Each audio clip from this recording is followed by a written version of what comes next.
और इस वक्त भाजपा के प्रवक्ता केशव उपाध्याय हमारे साथ हैं। सर, आपने पूरा जजमेंट सुना।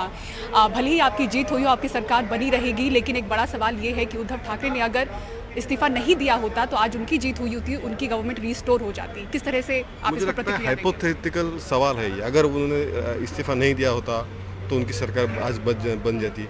यह हाइपोथेटिकल, इसमें कोई तथ्य नहीं है, तो इस पे जवाब देना कोई ठीक नहीं लगता। एक दूसरा ऐसा है कि एक आज भी जजमेंट सुना है, अभी पढ़ा नहीं, तो जो आ रहा था उस समय सुन रहे थे, तो स्वाभाविक है जो जजमेंट एक बार हम डिटेल पढ़ेंगे, उसके ऊपर फिर एक बार ठीक तरीके से रिएक्ट करना ज़्यादा अच्छा होगा। लेकिन मोटे मोटे तौर पे जो मुद्दे प्रामुख्य ने रहे थे, एक लार्जर बेंच को, रबिया का मामला था, वो लार्जर बेंच को दे दिया गया। स्पीकर का है, उनको अधिकार दे दिए गए कि वही डिसाइड करेंगे।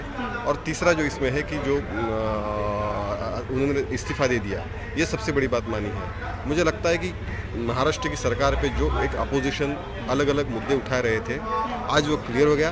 ये सरकार, शिंदे और देवेंद्र फडणवीस सरकार आगे आने वाले में चलेगी, ये क्लियर कट है। लेकिन सर, आपके स्पीकर पे भी तो सवाल उठे हैं। उनको कहा गया कि किस तरह से विप डिसाइड हुआ, अगर मतभेद था इस तरह से पार्टी। नहीं, उस समय अभी, लेकिन उस समय शिवसेना किसकी थी ये भी डिसाइड नहीं हुआ था।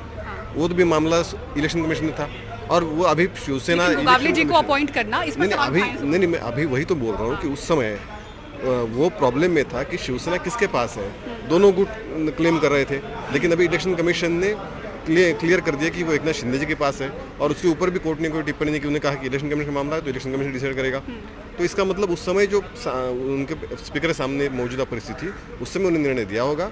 मुझे लगता है ये जो बात है ये बिल्कुल सही, आज जो निर्णय आया है उसके ऊपर डिटेल चर्चा करके आगे हम आएंगे ज़रूर। लेकिन ये राज्य की जो सरकार है, जो अपोजिशन अलग अलग तरह से सवाल खड़ा कर रही थी, वो आगे चलेगी, इसमें कोई दो राय नहीं। राज्यपाल के भी रोल पर जिस तरह से सवाल उठे हैं, उसके बाद एनसीपी का बयान आया स्पोक्स पर्सन का, जहां उन्होंने कहा कि बीजेपी के लिए उन्होंने अपना उस वक्त डिसीजंस लिए फ्लोर टेस्ट के। मुझे लगता है आज राज्यपाल के इस पर टिप्पणी करना, राज्यपाल के बारे में कहना, ये राज्यपाल खुद ही उसके ऊपर कर सकते हैं। मैं कोई राज्यपाल का प्रवक्ता नहीं हूँ, मैं पार्टी का प्रवक्ता हूँ। लेकिन पार्टी बीजेपी, आज मैं यही कह रहा हूँ कि ये सरकार ठीक नहीं, ये गैर सरकार है। ऐसे बार बार जो उठा रहे थे, आज ये क्लियर हो गया।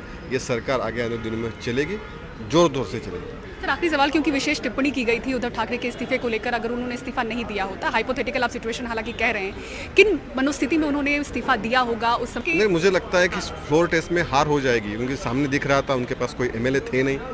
तो फ्लोर टेस्ट में दिख रहा था कि उनके पास कोई आने वाला नहीं था। तो शायद इस डर की वजह से या और कोई उनकी वजह होगी, मुझे पता नहीं, इसलिए उन्हें राजीनामा इस्तीफा दे दिया। और अभी इस्तीफा नहीं दिया होते तो यह हाइपोथेटिकल सवाल है, उसके ऊपर मैं टिप्पणी नहीं करना। तो ये देवेंद्र जी और एकनाथ शिंदे दोनों शिंदे जी और देवेंद्र जी, शिंदे जी मुख्यमंत्री है, देवेंद्र जी उप मुख्यमंत्री है, दोनों के नेतृत्व में सरकार काम कर रही है और आगे भी करेगी।